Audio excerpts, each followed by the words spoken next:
గీ ముచ్చట గిట్ల చెప్పాలంటేనే గుండె తరుక్కుపోతాంది. ఆదివారం సోపతోల రోజనిగా దోస్తులందరూ కలిసి బీచ్ కాడికి పోయినరు. గప్పటిదాకా మస్తు సంబరంగా గడిపినరు. ఇక ఫోటోలు గిట్ల దిగుదామని సముద్రంలో ఉన్న ఒక బండరాయి కాడికి పోయి సెల్ఫీలు గిట్ల దిగుతుండ్రు. ఇక గంతల్నే ఉన్నట్టుండి ఒక కిరటం వచ్చి మొత్తం అందరినీ నట్టేయటం ఉంచింది. ఇక కిరటం దెబ్బకు ఒక పిల్లగాడు ఇద్దరు సముద్రంలో పడి కొట్టుకుపోయినరు. కళ్ళ ముందే ఇది జరగంగానే ఇక మిగతా దోస్తులు గిట్ల గుండెలు బాదుకుంటే ఏడ్చిండ్రు.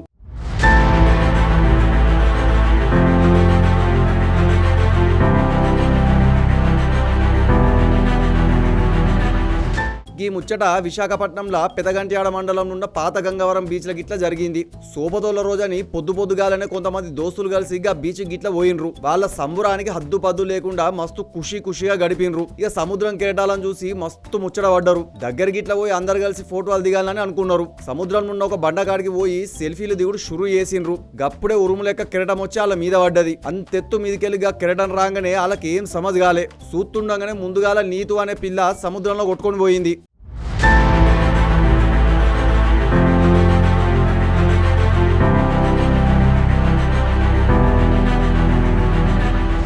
ఇక ఆమెను కాపానికి రాము అనే పిల్లగాడు మస్తు తన్లాడి శివరికి తణుసుతంగా సముద్రంలో కొట్టుకోబోయిండు. ఇక సముద్రం పోండి ఉండే పోలీసార్లు జల్లిన గాడికి పోయి సాయం చేసే పనులు షురు చేసిండ్రు. అక్కడ ఉండే చేపలు పట్టేటోళ్ల చేత సముద్రం మొత్తం జల్లడ పట్టిపిస్తుండ్రు. నీళ్ళబడి కొట్టుకోపోయిన ఇద్దరు జాడ కోసం ఒక్క తీన తిప్పలు పడుతుండ్రు.